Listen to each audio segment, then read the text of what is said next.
Кээде ушундай адамдардын арасында сөз болуп калат. Эмне алып кулга асылып калган, алып кулду эле жаса бересиңер деп. Эми алып кулга бир 6 миңден ашык.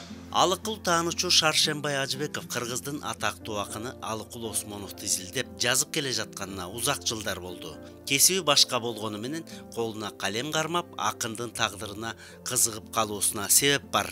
1946 жылы акын Ат Башы районуна барып, элди аралап жүргөндө туз насип буйруп, аталары менен таанышып калган жагдай болуптур. Балалык кестен койгон максаттарым бар эле. Ошону тереңдетип кетүүгө туура келип калды. Анткени 1946 жылы Алыкул Осмонов 45-жылдын аягында ушул аябай катуу ооруганда, декабрда, ушу январдын башында 3 ээлер жазган. Ошо менен жүрүп отуруп, анан Ат Башыга барып келип, ноябрь айында ошо Ат Баштан кичине дем күч алып келип, 108 тарган. Bir айдын ичинде. Кочиев деген биздин пограничный колхозунун башкармасы эле. Ал ошолордун фамилиясы, ошолордун аты жөнү бүт ушу Алыкул Осмоновдун кол жазмаларында бар. Анан ошентип ал айылга алып келип, анан биздин айылда менин атам Ажыбеков Үсөналы ошо бизде жылкы ферма эле, согуштан кийин. Анан ошо Үсөналыга тапшырат. Алыкул Осмоновдун Ат Башыны кыдырып, азыркы Казыбек айылында болгону дагы анын ырларын, эскерүүлөрүн окугандар жакшы билишет. Арпа жайлоосунда жүрүп келгендиги боюнча көп айтылып жүрөт. Рахмандын илими деген. Рахман чоң атабыз, ал Үсөналыдан улуу киши эле, 65 жаштагы ошол. Биз аталаш уруу эки атанын балдарыбыз.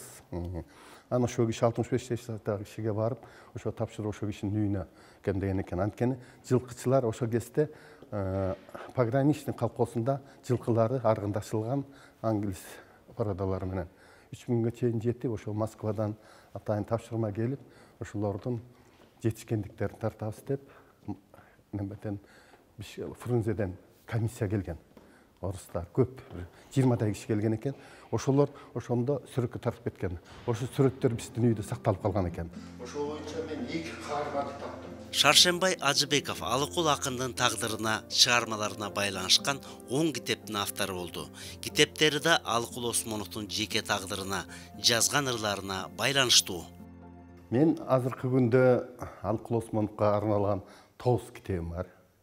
10-чу китепти мына басмага азыр барып берем. 10-чу китепти бүт Алыкул Осмоновдун өмүр жолуна, чыгармачылыгына, анын баякы легендаларынын көбүнө мен көңүл бөлүп кеттим да. Анан музыкалык жактарына дагы неметип Алыкул жана музыка деген өзгөчө китеп бар.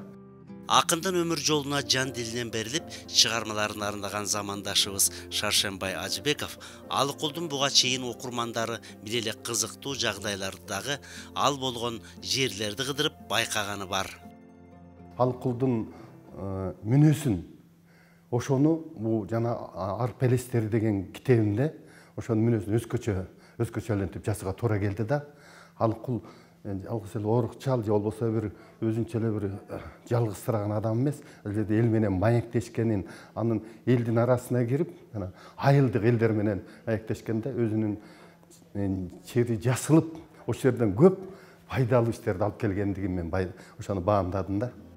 Жакшы акындын эки өмүр, эки жазы бар деп Алыкул өзү жазгандай, доор мезгил алмашкан сайын Алыкул таануучулардын, көрмандарынын көбөйүп жатканы акындын экинчи өмүрүн тереңдеп билгенге өбөлгө болуп берет. Атахан Кожогулов, Алмаз Турузбаев, Нурзат Бектурсун кызы, Улуттук канал, Замана студиясы.